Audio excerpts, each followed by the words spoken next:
All right, everybody. Today's guests are the real deal. Jenn and Joe DelleFave are an absolute powerhouse couple rewriting the rules of real estate, building an empire using creative strategies that most investors overlook. Seller financing, subject to deals, rent to own. They have mastered the plays that let you close without banks, without agents, and without using your own money. But here's what sets them apart. They're not just doing deals, they're duplicating results, and they're helping their students step into financial freedom, quit their jobs, and build real generational wealth using the same proven blueprint. This episode is going to be tactical and timely, and it is the roadmap that so many investors are missing right now. So let's get right into it. Welcome to the Closers Club.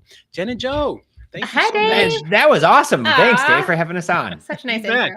I want to dive right in. Most investors think that if they don't have cash or a bank pre-approval, that they're out of luck. They're out of the game. But you two have proven that's just not true. So what's some of the biggest mindset shifts that somebody needs to make if they want to win with creative financing and stop waiting for permission to invest? Well, I got to say, my biggest challenge in the beginning, I was wholesaling. I was looking for the fixer-uppers. I'm looking to get them at half price, right? Because we're going to remodel them and do a bunch of work to them. Some we would flip, some we would burr. But then when I realized anybody who ever reached out that had a beautiful house, a turnkey house, I would always kind of shoo them away, saying, like, if I can't get it at a huge discount and it doesn't need anything, I can't help you. So the first mind shift is like all of those sellers who have these nice houses that sometimes want full price. We could actually buy those houses, and those are some of the easiest deals of all to do. Really? No contractors. Some of these we're buying with even as little as $100 down and some closing costs. Wow. And these are turnkey houses. These aren't the junkers that I was used to buying. So my mind shift. Me too. As a wholesaler, that's what I'm used to. And I'm still doing those. But when somebody reaches out with a beautiful house, I figured out this way to become more efficient with the leads that I'm already getting. If you're a wholesaler, you're generating leads. Have you ever ran into a seller that wants just too much money for their house? Right. Everybody say yes, raise your hand, right? Right. Well, that's what happened to me. And I would just say, I can't help you, go list it with an agent. But then back in 2015 and 16, when I was learning this strategy, I was like, oh my gosh, like I could buy a house and not have to go to a bank and buy turnkey houses. So the first one we even did back then, the guy inherited his grandfather's house, turnkey property. I didn't have to lowball him. And he said, don't come in with some lowball offer. So I paid his price if we could do it in payments. And he was so thrilled that we paid his price. We bought it with $100 down. We paid like a couple thousand in closing costs. And this is in New York. Really? And he was so thrilled that we paid his price. He never even charged us interest. I got a 0% mortgage on the free and clear property on that deal. And then after we did that first one, this was what set it off for us. No, we're here. Oh, okay. I think my internet skipped out a little bit. That's unbelievable. But I think you're right. You know, so many of us, especially when I was out doing deals all the time, I'm like, oh my God, I've got to buy it at 20 cents on the dollar. But that's just not practical, and that doesn't help everybody. Yeah. And I think the other thing, David, is that people assume what the sellers will or won't do, but you really can't assume that. You've got to ask the questions and just see if this is something that will work, because it just may, and you could buy a beautiful turnkey house with $100 down. And then and helping the person who, you know, is in some kind of a jam. And I always say that house or that property is literally keeping them up at night. Right. So it adds another kind of tool to our tool belt. It really does. And that was the key. It was how to become more efficient with the leads that we were already getting. Right. Yeah. I still make offers. We wrote one up today on a fixer upper in upstate New York. Needs a bunch of work. We're wholesaling that, right? We're going to wholesale that one. So if any of you are listening in upstate New York, we got a good one. We got a couple actually. And, but once again, when we have a turnkey house, like we have this lady, Jennifer, she's got a house in Venice, Florida, closer to where we live. Yeah. She just bought it. She doesn't even it doesn't need any work. It's not even in a flood zone. So Oh, wow. she's moving back up north. And so when we told her we'll buy it for what she owes, we're just going to take over her payment. She says, Wow. "Can you give me $3,000 to help me move with the U-Haul?" So we're doing it with $3,000 down and some closing Yeah. costs. So I love those deals. I like helping contractors, but after you're dealing with enough of that, and I could buy the one without needing this, and they're just rent Right. ready day one. That's Yeah. my favorite deal. Scalability. And you can do this anywhere in the country, like all 50 states. Yeah, From Florida, because you live near Tampa.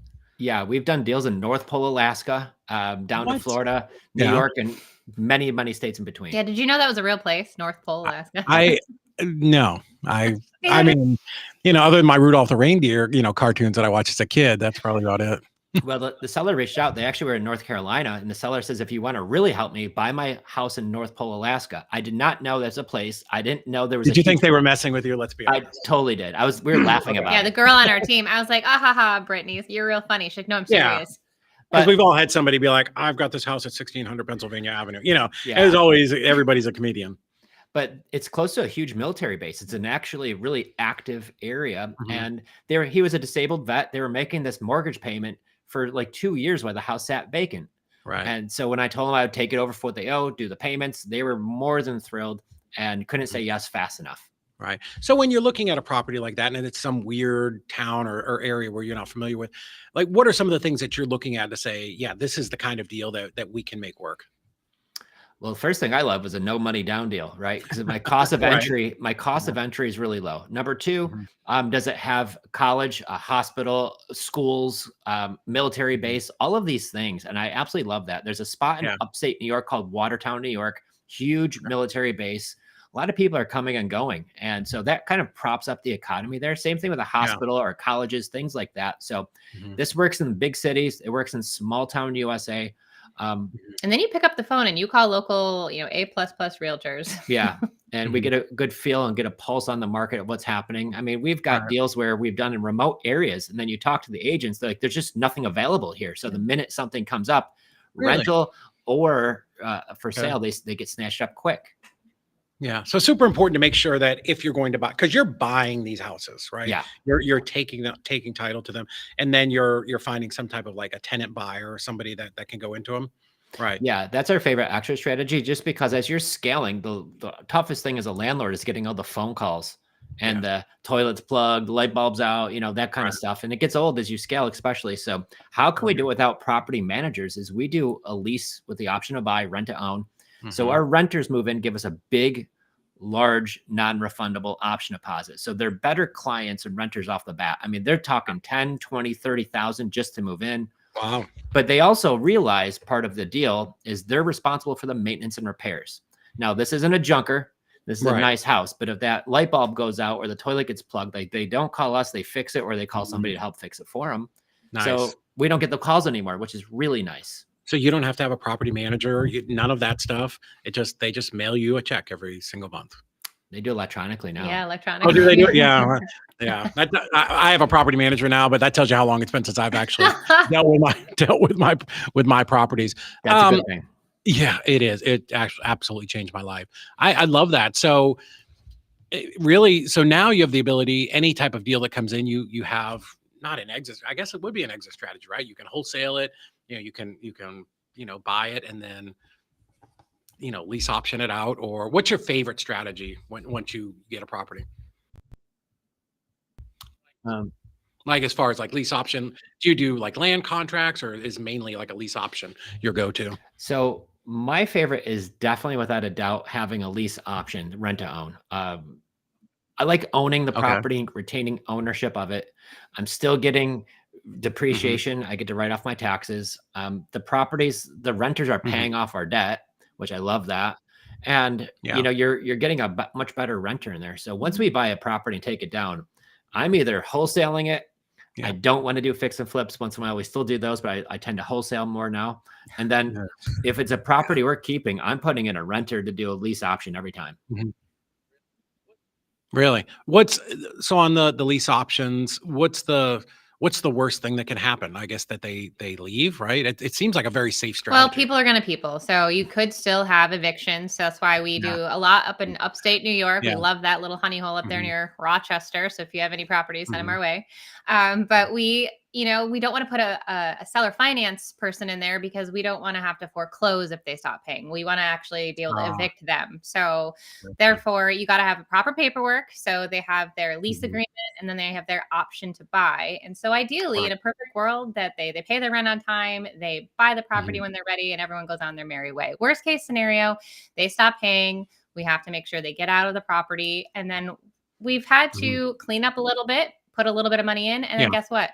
We offer it rent to own, lease option again, and we find somebody else that hopefully is going to actually stay and pay. And, that's is what it is. If you were just doing long-term rental there, then you don't have that security of that long, the non-refundable option. You only have a small deposit, and the damage that they could do, that's not going to cover much, right? So I'm telling you, it never covers it, because I turn rentals all the time, and I'm like, what about the deposit? They're like, well, that was $800. It's $4,000. Like, oh my gosh. Well, we had one not long ago where the guy moved in. We bought it with a wrap, right? The seller wanted to sell it with seller financing, but she had a mortgage. We bought it with no money down. We put in a renter to do the lease option, and you get much longer stays too. But he was there for 5 years. He put down $10,000 as his deposit, and then he just, like Dave, he up and moved out. Like Jen was like, he didn't pay rent, so we reached out. He's like, oh, I left, and the key is on the gate. So when I sent my contractor, because we're in Florida, the house is in New York, we sent my contractor, and he's like, dude, this place is a mess. He was growing pot in the house. He left some like hanging upside down pot plants. He punched holes in the wall, probably because he was growing shitty pot. And so he wasn't making enough to cover the rent. He was all mad. So he's punching holes in the wall. But then after he left, it cost because you're a bad businessman. Don't take it out on my house, right? Oh, he just exactly. But so we spent $20,000 after he left and made it beautiful again. But when we found our next renter, it was actually, the house wasn't even completely done yet, but she had $30,000 to put down. Wow. So you're back up. So I'm back up, but the rent went up to market and the rate. appreciation, the value went skyrocketing. So we turned a bad situation into a great one, a really great one. And then if you think of, if it was just a rental and our deposit was $1,200, we would have been out $19,000. And this way we're actually up. And so to us, this has been the strategy that's where our renters are helping us scale our portfolio, because we're able to get these big deposits from them. And these folks that are moving in, like another mindset shift for everyone listening is that, this lady, she just went through a really bad divorce. So her credit really took a dive. And that's why she had a large non-refundable option deposit to put toward her new home here, because she just sold her old house. But there's nobody that would want to rent to her with her credit score being a what? Like a 490. Yeah. But she was a nurse, 20 years on the job, made close to 6 figures. And when her husband left, everything got delinquent. She was somebody good that just had a bad situation happen. So part of the divorce, they paid off all of her debt. So I've got a lady with 30 grand down, making almost 6 figures a year with no debt, but she's got a 490 score. So everybody listening is, well, 490 score. Well, guess what? I've seen 700 scores that are complete. You've got 2 credit cards with a $500 limit, and your credit score is a 715. It's not about score. It's about the substance. It's about the income. It's about all of those things. Right. So when somebody leaves, like that, the guy that was there before, he just loses his $10,000.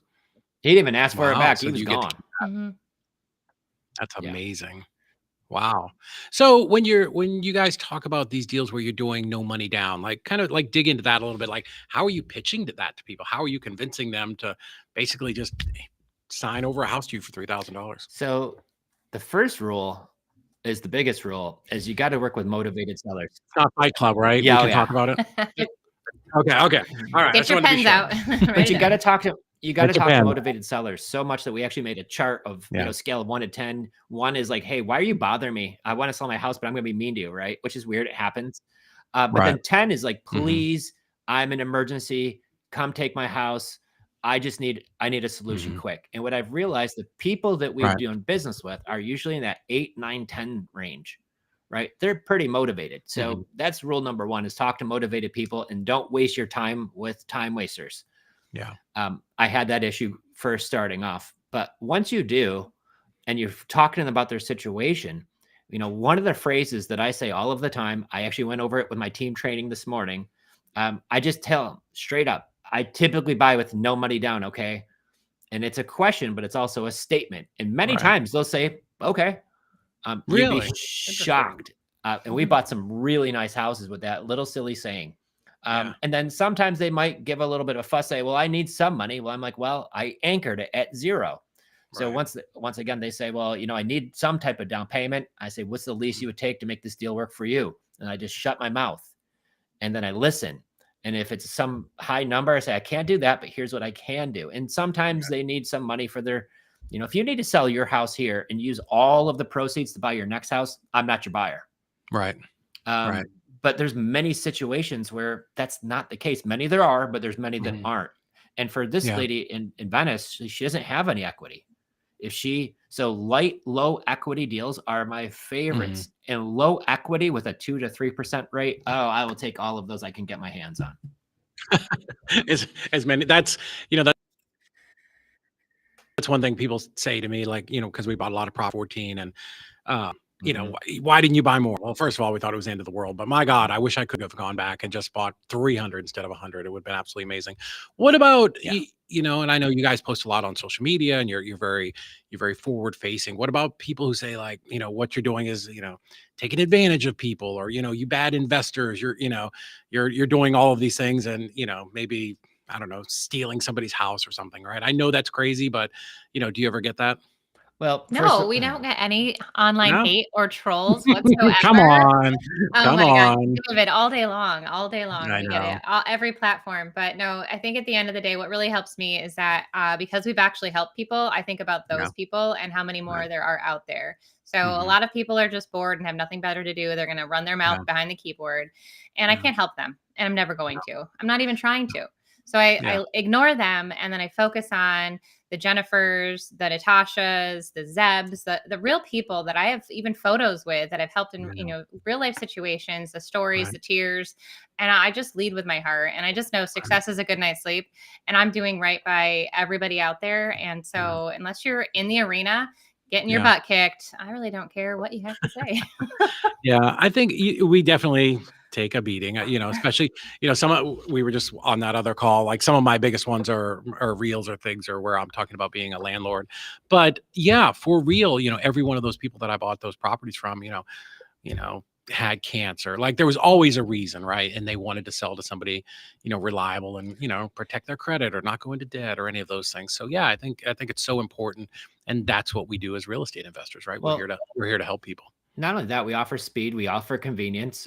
We with our strategy offer full price. So my deal that with Jennifer, she's got no equity. She's going to get $3,000 in Florida. She puts that house on the market right now. By the time she pays closing costs and a real estate commission, and even if she sells it for what she owes on it, which now Florida's not having that happen, she can't afford to do it. She doesn't even have enough money to pack up the U-Haul truck. Better yet, having enough capital to write a check for $20,000, $30,000, $40,000, $50,000 to say goodbye to an unwanted house. And there's a lot of sellers who are in these situations. So, when real estate investors get a bad rap, well, I mean, doctors do, police do. Taylor Swift does. Right? Like the nicest person on earth, So I really just have thick skin. I just don't care because what Jen said, I know the people who are talking to them. I know their story. And if whoever were to talk negative was in our shoes trying to help out those same people, they'd be trying to do the same thing. They just can't. So it's probably some jealousy. How is the market in Florida? I've heard it's a little bit rough right now. Yeah, it's causing a lot more opportunities. A lot more opportunities. There's sellers who are just, their houses are sitting on the market. They're not selling. So the traditional route's not working. So if I'm a motivated seller, my job just took me to Texas. Like we just did a deal. The house is nice. They don't have much equity. It's a 2021 build, but his job took him to Texas. He's in Texas, wife's in Florida packing up. He's like, we don't have equity. I know if I put on the market, it's going to be 100+ days before it sells. And I don't have the ability to wait that long because we're making 2 payments. Or make 2 payments, right? They would have to, and they were. And I think sellers are starting to understand that they're not going to get it is not 2022 anymore. So you've got to come back. You got to come down, and hopefully you can meet at a happy medium and help them out, because, I think the one problem we see too is the high interest rate and the insurances. And then now it's hard to get into property if it doesn't cash flow as the investor, and you don't want to overpay for the property. So there's a lot of moving parts. So even if it is a creative deal, you got to make sure that it makes sense. Right. Yes, for sure. What's some of your favorite strategies right now for finding those deals? For me, it was expired listings. I loved expired listings. Yeah, so expired listings work well. That's been a classic that I've always loved. The one that's working great, and it has been for years, is just using Facebook. We could run sponsored ads, but one of the easiest ways to do it, like if I want to find deals in Orlando, I'm just joining. You go into Facebook in the search bar under your own Facebook profile, and you type in Orlando. You hit groups, and it'll show you all these groups in Orlando. And some of these, David, have like 100,000 people in them. Some have 10,000. I just join them all. I make a post in the 4 or 5 of them a day. Just says, does anybody have a house for sale that's not market ready? I'm looking to buy one in the next 2 to 3 weeks. And if you just make that post into 5 Facebook groups a day, you're going to have incoming leads for free without spending any money. And I could target it. So if you're running PPC or PPL, you know how much that costs, especially if you're trying to, target a major city like Tampa or Orlando or Miami. You could spend thousands of dollars to get some leads, where I could put post in Miami right now. And by the end of this episode, I'll have people say, hey, I want to sell my condo. Hey, I'm thinking about selling my house. And they're DMing me. And now I'm just asking a couple quick questions to kind of filter them out. And then after we do that, it's just get on the phone with the good ones. Really? I love that. And that's one thing that I think is amazing, that you work with your students and clients, and we're going to post a link here in just a second, but that there are all these low cost alternatives that you don't have to spend $20,000 a month and try to figure out PPC and, or buy PPL leads or all of that. But there are some amazing low cost alternatives that just get directly to the people who are struggling. Well, and that's a challenge when you're doing an investor. It's either where they fail is I don't have enough leads, which is usual, or I'm spending way too much on my leads, and they don't have enough ability to have a runway long enough to keep on paying for leads before they close the deal. So now if you could have, tens or hundreds of incoming leads for free, now you don't have to worry about having that marketing budget. And now it's just, you're going to do deals if you just keep doing with it. Yeah, I love that. And speaking of that, I know that you have a lot of students all over the country. How has that been going? It's so much fun. I can't believe, I was just thinking about how we've really been doing it for 4.5 years now. And I was a middle school English teacher, and now I homeschool our 2 kids. Yes. And so I think that mix of all of the crazy terminology and the financing part of it, like, was where his brain was like all up here. I was like, let's break it down, because it confused me. And I'm like, man, if I could figure this stuff out, like, anybody can. And it really isn't as complicated as we want to make it, right? Like, business is simple. We're helping people, we're asking questions, and then the math has to math. And so we've been able to help people all over the country, like you said. And it's just really been such an experience to see them either do their first deal or scale their portfolio. And people have walked away from their jobs, which is just crazy to think about, the freedom and the life flexibility that real estate can give you. Well, and I think of Donnie. Donnie just joined our program a few months ago. He was in another program for 2 years, never did a deal. And he felt frustrated. He was like, I'm not getting the support I need. So I'm like, welcome to our club. He gets in. We're talking about generating leads. He starts doing that. He's in the Dallas-Fort Worth area. Shout out Donnie. He's awesome. But now he has this seller where they've already moved into their new house. This is a nice house, nice neighborhood. Doesn't need any work. After talking with the seller, she had it listed at like $400,000. It was at 360. She owes 315 on the house. She's got a 3.8% rate. And so part of what we do in our coaching community, I'm like, hey, bring that seller call to our because we do a live support call 5 days a week. So he brought it, said, hey, Joe, can you call the seller for me? Which I love to do, help our clients lock up deals. So when I get on the phone, I'm explaining to the seller who we are, what can we do to help? Once I explain to her, hey, we'd buy it for what she owes, she agreed. I'll sell it to you for $315 if we cover the closing costs and if we take over her payment, because she already moved. She's making 2 payments. And her big thing was, hey, I am totally game. Let's go do that. How soon can we close? And I know Texas, those boys and girls down there, they could close in like 10 days, 2 weeks-ish. So when we told her that, she was giddy. She was so excited about it. And we help him lock up his first deal. So now we're walking him through the paperwork and getting him in touch with the title company attorney to help him close the deal every step of the way. And he's just like, oh my gosh, because 2 years at another program never did a deal. And I was like, oh my gosh, what am I going to do with it? I'm like, you just bought a house, bud. Yeah, I love that. And then, wow, go ahead. I'm sorry, I didn't mean to cut you off. No money down. He's got to pay the sister-in-law agent $1,000 so she could say goodbye. So he's paying $1,000 down.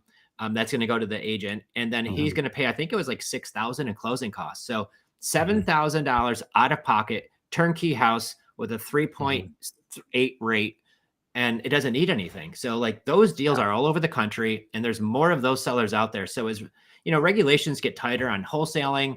Sometimes fix and flips have a lot of risk that goes along to it. But you know, the way you build wealth in real estate is by holding real estate. You could flip, 100%. Great money. You could wholesale, great money. But when you stop, the party's over. With real estate, you make wealth in the 4 different ways when you own it. So my whole key is like, make all that active income, but I'm looking to put some into our portfolio and continue to grow that. And that's where the real fun gets into. It starts, I mean, over the last 5 years, what our net worth has gone up to, it's been just absolutely insane.